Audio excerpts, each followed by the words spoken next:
বন্ধুরা, আজ কিন্তু আমি এই 3টে ফুলকপি হারভেস্টিং করে নিলাম। এই ফুলকপিগুলো আর রাখলে হনুমানে রাখবে না, তাই হারভেস্টিং করে ফেললাম।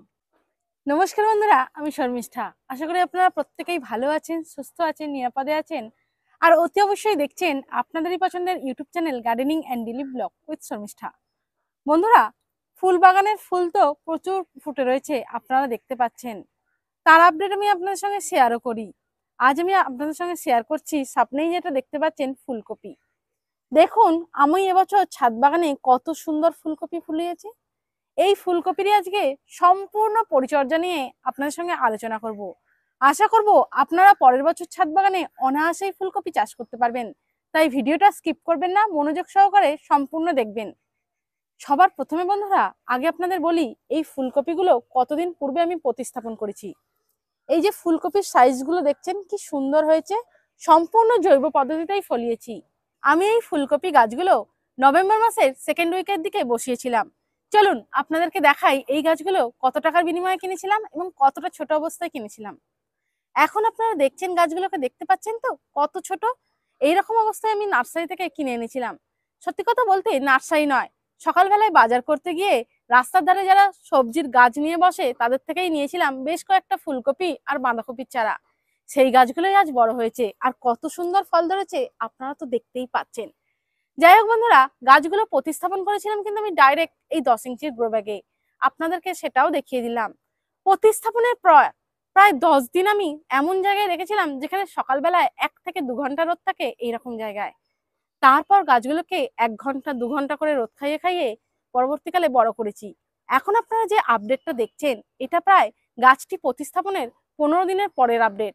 গাছগুলো দেখে বুঝতেই পাচ্ছেন সম্পূর্ণ ধরে গেছে আর কতটা বড়ও হয়ে গেছে। এখনো পর্যন্ত এই গাছগুলোতে কোনো রকম কোনো সার প্রয়োগ করিনি। এরপর আমি প্রয়োগ করেছিলাম তরল সার। তরল সার প্রয়োগের পর গাছটার যে কি পরিবর্তন হয়েছে, চলুন এবার সেটাই দেখাই। দেখুন গাছটা কত সুন্দর হয়েছে আর কতটা বড় হয়েছে। আমি যে তরল সারটা প্রয়োগ করেছি সেটা আপনারা নিশ্চয়ই জানেন, সেটা হচ্ছে কিচেন ওয়েস্ট কম্পোস্ট সার।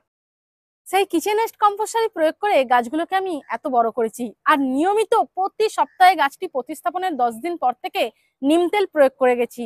জৈব পদ্ধতিতেই যেহেতু গাছ করি, তাই কোনো রকম রাসায়নিক কীটনাশক ব্যবহার করিনি।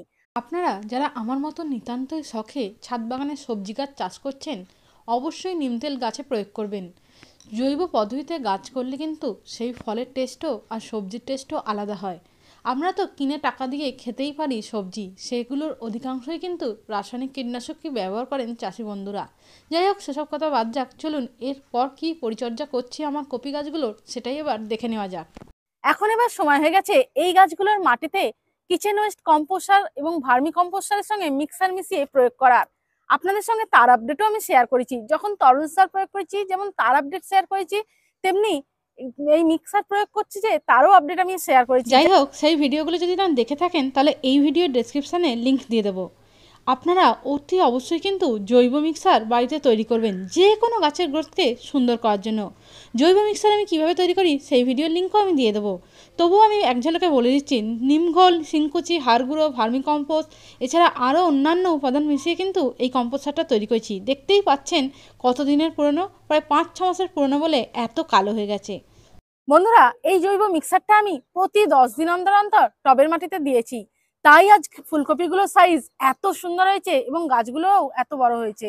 তবে আমি একটা কাজ করেছি, সেটা হচ্ছে নিয়মিত পাতাগুলো নিচের দিকে যেগুলো ছিল এরকম কেটে ফেলে দিয়েছি। তার একটাই কারণ, যদি পোকামাকড় থাকে আমি সেটা দেখতে পাবো না। তার জন্যই এই কাজটা করেছি। এটা পূর্ব অভিজ্ঞতা থেকেই আমি করেছি। আপনারা যারা নতুন ছাদ বাগানি, যারা শখে ফুলকপি চাষ করতে চাইছেন, তাদেরকে বলবো এই কাজটা অবশ্যই করবেন। নিচের দিকের বড় পাতাগুলোকে ফাঁকা করে দেবেন, তাহলে পোকা যেমন দেখতে পাবেন তেমন মাটিতে বায়ু চলাচলটাও হবে, গাছের গ্রোথও তার কারণে ভালো থাকবে, গাছের শিকড়ও ড্যামেজ হবে না। যাই হোক, জৈব মিক্সার প্রয়োগের পর কিন্তু এই ফুলকপি গাছগুলোর গ্রোথ দ্রুত পরিবর্তনের জন্য আমি কিচেন ওয়েস্ট কম্পোস্ট সার আর সর্ষের খোল ভেজানো তরল সার প্রতি 4 দিন অন্তর অন্তর টবের মাটিতে প্রয়োগ করেছি। তাই আমার গাছগুলো এত সুন্দর হয়েছে। আপনারা যদি চান গাছটি প্রতিস্থাপনের 20 দিন পর থেকেও এই তরল সারটা প্রয়োগ করতে পারেন। আমি তখন শুধুমাত্র প্রয়োগ করেছিলাম কিচেন ওয়েস্ট কম্পোস্ট সার, সর্ষের খোল ভেজানো তরল সার প্রয়োগ করিনি। যাই হোক বন্ধুরা, আপনারা তো দেখতেই পাচ্ছেন কত সহজেই আমার 70 থেকে 75 দিনের মাথায় সবজি ফলেছে। আপনারা দেখুন সাইজগুলো এবার। দেখুন কি সুন্দর সম্পূর্ণ জৈব পদ্ধতিতে ফলে রয়েছে। আমি কিন্তু এই 3-4 দিন আগেও নিম তেল প্রয়োগ করেছি, তাই কিন্তু পোকামাকড়ের আক্রমণ হয়নি।